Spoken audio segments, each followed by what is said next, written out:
Attention, je compte jusqu'à 3 et je saute. 1,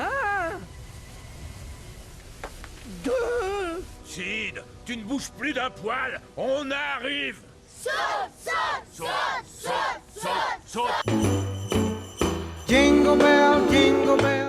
Vous allez beaucoup me voir avec cette tenue parce que je vais essayer de tout rattraper d'un coup. Je me suis fait 6 films, je vais vous les faire là maintenant. L'Âge de glace 2, c'est un film de mon enfance et j'aime à me rappeler que c'est le premier film que j'ai vu au cinéma. Et je me mens à moi-même en disant ça parce que le premier film c'était Chicken Little, mais je préfère passer cette étape-là. On va donc suivre nos personnages du premier long métrage L'Âge de glace, qui cette fois-ci sont témoins de la fonte des glaces et qui vont devoir s'échapper pour essayer de sauver leur peau. Et en fait, c'est un film doudou, je pense. C'est un film que je regarde avec grand plaisir à chaque fois, que je connais quasiment par cœur. Je connais quasiment toutes les vannes. J'adore le rythme comique de ce film-là. J'adore le personnage de Sid, il est fou. Mais même le nouveau personnage de Ellie, en fait, qu'on découvre avec les deux jumeaux opossums, il rajoute énormément de fraîcheur. Pour moi, le premier L'Âge de glace est un bon film, mais c'est pas un film non plus mémorable, même si je pense que pour beaucoup c'est aussi une Madeleine de Proust. Le film il est sorti en 2007 si je dis pas de bêtises, et pour le coup on a l'exact inverse de ce qu'on avait sur Dragon en 2010. C'est que on a une excellente qualité de modélisation pour les personnages. Je trouve qu'ils sont archi crédibles déjà pour l'époque.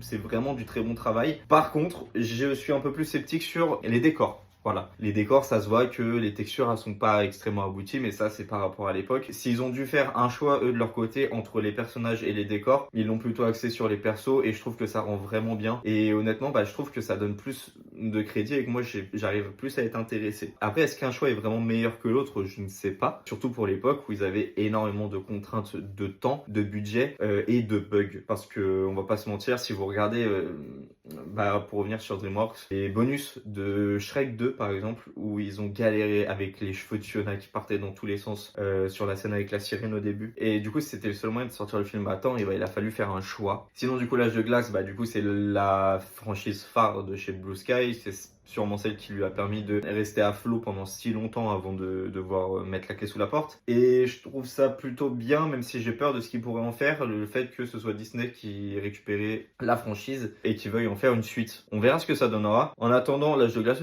je veux savoir votre avis dessus, mais si vous l'avez jamais vu, je vous invite vraiment à le découvrir. Et la saga L'Âge de glace en général, même si pour moi elle a un peu le syndrome Pierre des Caraïbes, c'est-à-dire que la première trilogie est vraiment bien. Le premier film est une bonne introduction, le deuxième et le troisième sont géniaux. Le quatrième, on peut le regarder pour rester un peu dans l'univers, c'est cool. Et le cinquième, c'est une bouse. Je suis peut-être un peu méchant. Si cette vidéo t'a plu, je t'invite à liker, t'abonner et à me laisser un commentaire et partager la vidéo, etc. Je te remercie.